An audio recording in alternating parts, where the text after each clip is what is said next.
एक व्यक्ति था, तो उसके गुरु ने कहा कि बेटा तुम जो है सो प्रतिदिन गीता का पाठ किया करो।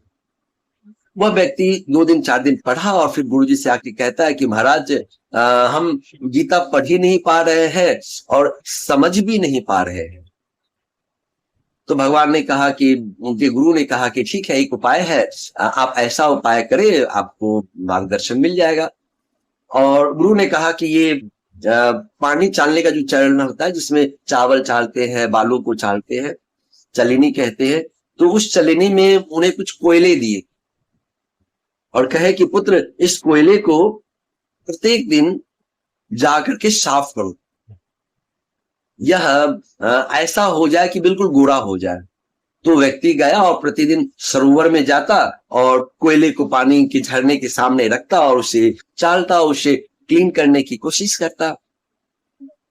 और करीब 1 महीने हो गए, प्रतिदिन जाता रहता और कोयले बिल्कुल साफ हो गए, लेकिन वह बिल्कुल व्हाइट ही नहीं हो पाया, बिल्कुल सफेद नहीं हुआ। तो गुरुजी के पास आके कहता है कि महाराज ये कैसे संभव है, ये कोयला सफेद कैसे हो जाएगा?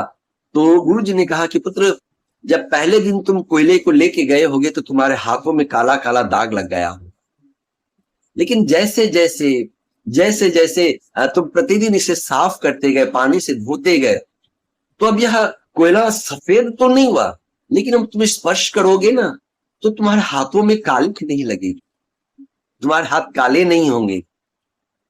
इसी तरह से गीता जी तुझे समझ में आए ना आए, लेकिन प्रतिदिन तुम अगर उसका पाठ करोगे तो तुम्हारे अंदर का जो कालापन है, अंदर की जो कालिख है, वह नष्ट हो जाएगी।